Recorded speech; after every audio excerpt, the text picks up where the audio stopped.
Koubou Kanate, Sabonina Radi TV. Radi TV. Théâtre à sol, ma film à sol, ma gag à sol, ma émission à sol. Radi TV. Ma amoza. C'est Manuel Djanga. Les Kikouna Baroula Jamboka. Tolo Bao, Tolo Mate. Nous sommes en Bao. Bonjour papa.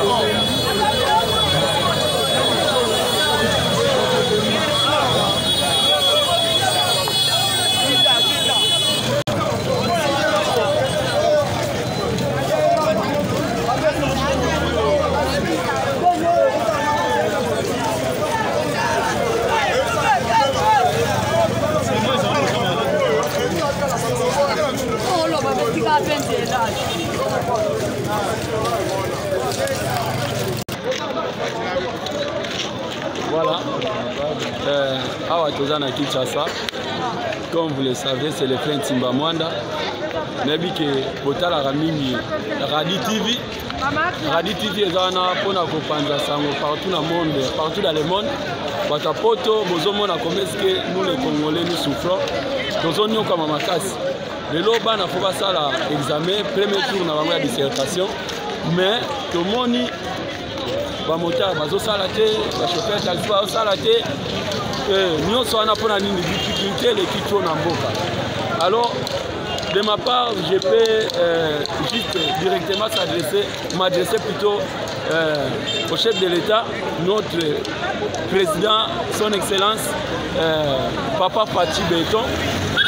Tala likambo mboka ne makambo zotambola mboka eko vivre boyete.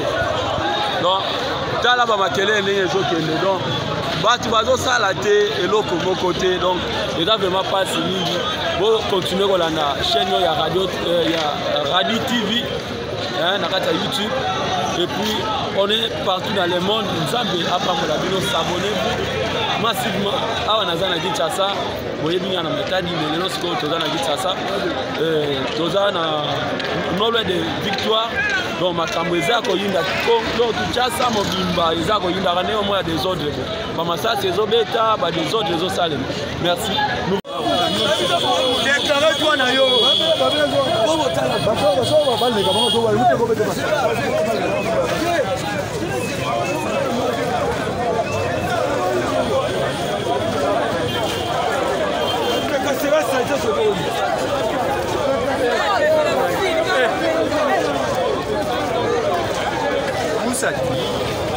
Et ça m'a donné Boyeka.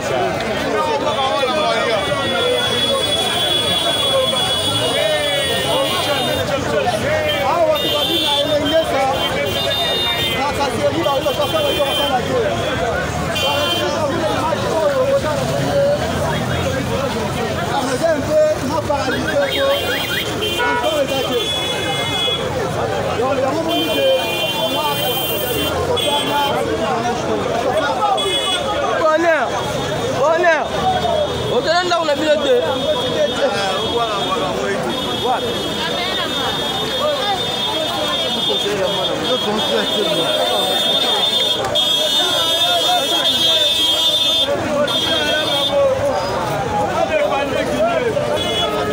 Bonjour papa. Bonjour papa. Likamboni ne les gars. Juste les attracasserés en Congo.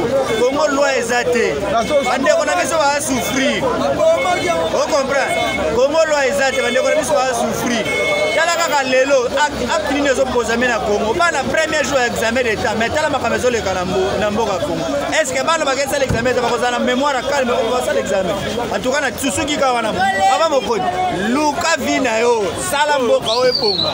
Toloba te. Ba tracasserie ba mona te. Ba ojana ngo ba yoka te. Kopoto la mbongo ba mona te. Toloba te. Biso ba moto to lembi. Ba kanga biso ba moto kuna. Infraction moko ebanité. Baleki kuna ba roulage ya mboka. Toloba te. Buzoba na bango. Bonjour papa.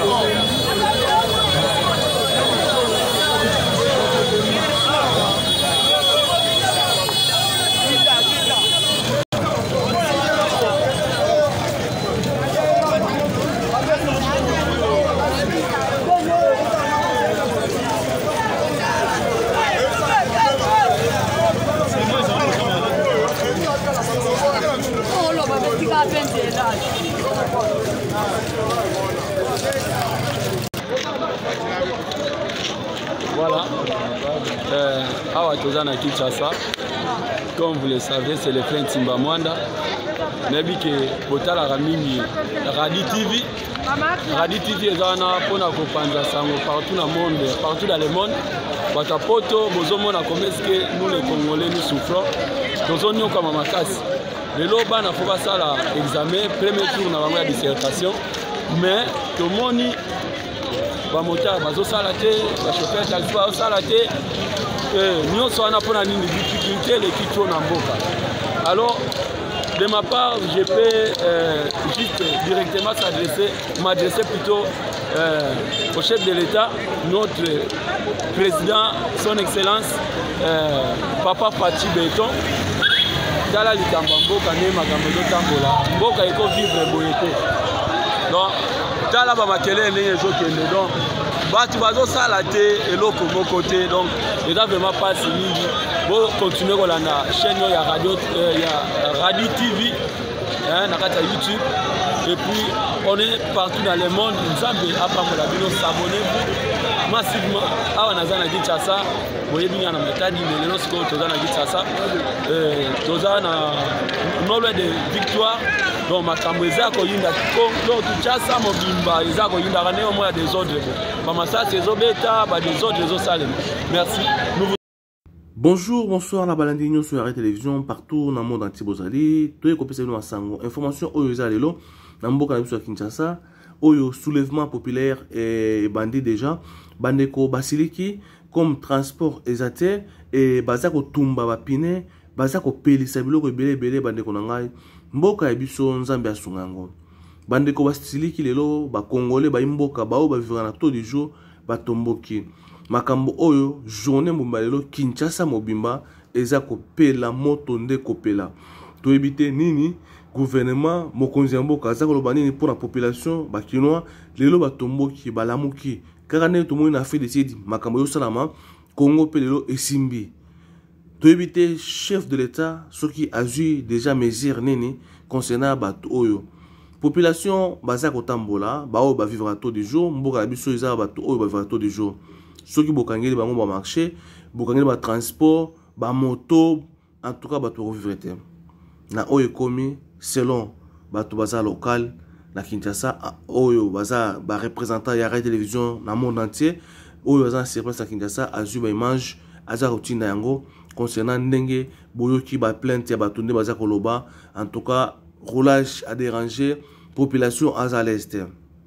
Concernant likambo oyo bato bazwango na légèreté parce que les bandaka boye et bato pe batomboki quand tout le monde a fait décider bato batumba bandako ba osa par belé car ne pe Kinshasa ko salama mais to senga ba pasteur bato oyo bazala boanya ba o bazala ba conseiller chef de l'état ba me akota la likambo oyo parce que Congo na biso il fallait la dirigeant oyo aza kota la souci à population azana mbongo na banque population en vivre qui ateki allié journée leki mais ce qui est comme ya kokanga mi to le eta molate ba chauffer ba moni que non dérangement leki tracasser leki côté ba to roulage en tout cas qui moyibi leki makasi bango pe ba réclamer tana ngo ba saisi ba fanda na ndako mena ba ko vivre ndenge Kinshasa même bata ya Mobutu ti ya Kabila en tout cas côté transport il faut to bunda tozana ba population za ebele mais bazo ko s'en sortir terre.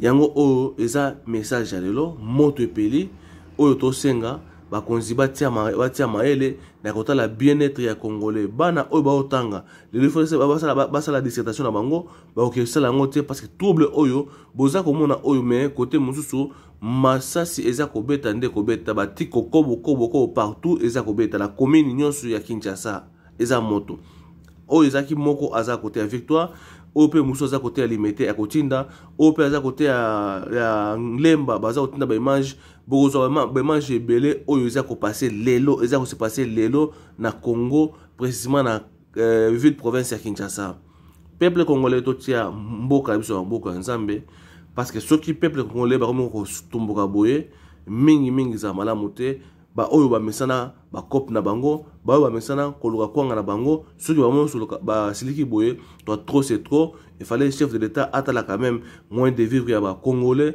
comment ba congolais ba ko vivre comment muta ko s'en sortir ba parents ndenge nini ba ko bima et surtout bana oyo ba otanga na minute oyo ministre il fallait qu'il t'a déjà intérieur mais quoi saisir problème oyo gouverneur il y a ville province ya Kinshasa il fallait qu'il t'a saisir problème oyo ba mais ko maîtriser pour bana basa la examen na bango normalement pour na avenir ya lobby mais tout ça comme on a ils ont continué kaka ba appel les a ba continuer ba désordre na ils ont continuer et s'arrêter dans terre ba maman ba papa bandeko ba zonga sa bana bandako ba fana ndako oki ndenge bato baza ko réclamer nzala pasi eleki na Congo en tout cas ba se retrouver te yango bato babandiko revendiquer ba droit na bango ba oyo ezala aki ya bango il fallait ba se sentir à l'aise na mboka na bango mais mboka na biso eza kopesa moto te occasion ya ko vivre lokola bandeko mosusu bazala partout ba place mosusu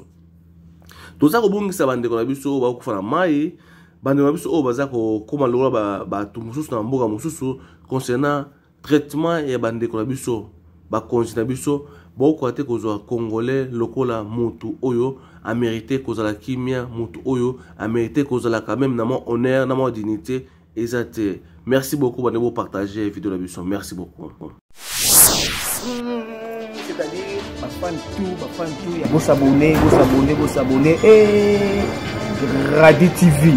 Kabina kata YouTube, Radi TV ne masolo. Kala mingi te bo senti ba gag na ngoza na kati wana, ba pièce na kati wana mama vrai. Les gens qui TikTok ils en a kati wana. C'est-à-dire, merci na ba yanga yo ba soutenir papi makama fils na bango. Mationa, c'est-à-dire Nzuzi Tiona, moi c'est Pembe, Nzuzi Tiona, moi c'est ya Pembe, c'est-à-dire la petite Kenzo, moi aussi, ya Bashi Zalakayo, et c'est-à-dire Judith Ekete, qui tourne ma casse, la botanité, c'est-à-dire Mireille. C'est-à-dire Mireille Mango MM, c'est-à-dire que tout makasi baïwanande basizangai, c'est-à-dire ba o tu bani bakota basizangai bayaka baza bamoko na baza esika mona baye ngai sala ngaja MM, c'est-à-dire bon s'abonner massivement Radi TV nde masolo toliani les soso